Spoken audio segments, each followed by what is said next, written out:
I want to talk to you about relationships. The older I get, the more important relationships are to me. And, cultivating relationships are the single most important actions we take in life. Really. Like if we choose a lifelong partner, if that's the kind of relationship we want, tell me what decision is more important than that, right? The relationships we have in the office, they determine our careers. You know what I mean? So, relationships are these incredible barometers of our mental health. They contribute to our mental health or they take away from our mental health. And I learned a profound lesson about acceptance this past year that I want to share with you. So stay tuned. First of all, let me say thank you for tuning in, because I know you're on a television set. And if you want to read more of my writings or see other videos, check out my YouTube channel or check out jeffdewitt.com. Yeah, I want to talk about relationships. I do. And I want to talk about their role in mental health.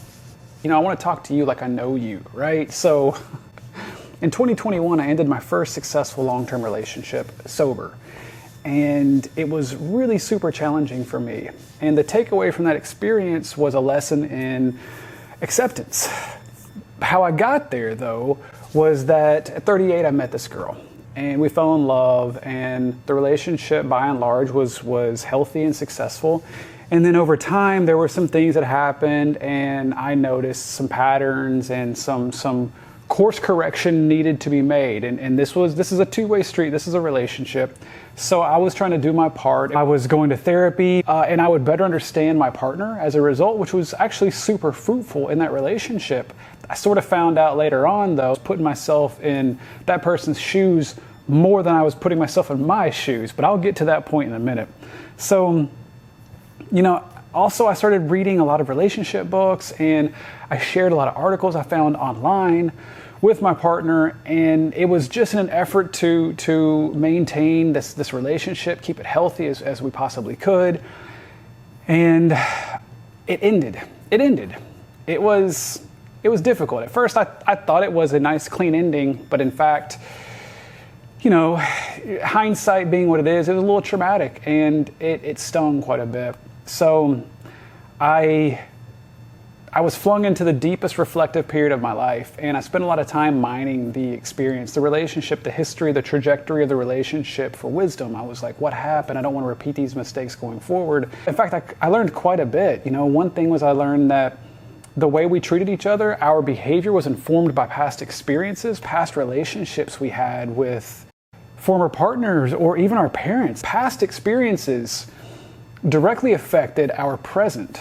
And every behavior is a need trying to get met. So not every behavior is healthy or good at getting a need met, but oftentimes we get into conflict based on a surface behavior when a deeper emotional need is trying to get met. I learned that too. And finally I learned about attachment styles, attachment theory.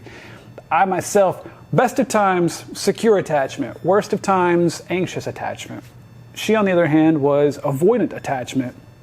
There's an interesting dynamic when you get those two attachment styles together, and it creates this run chase situation. So I chased, she ran.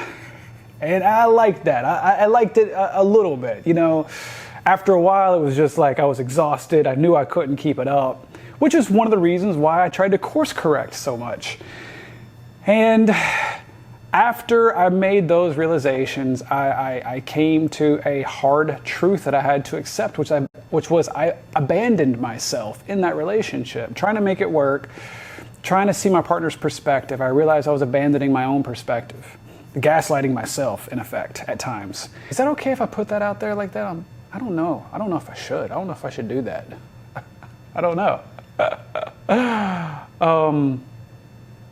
Yeah, I'm just going to go with it, okay? I'm just going to go with it. So I found myself really struggling with some of these negative emotions, and it got to the point where I thought, hey, these negative emotions, there's too many of them. Like, it's too much. It's gone on for too long. I need to make them stop.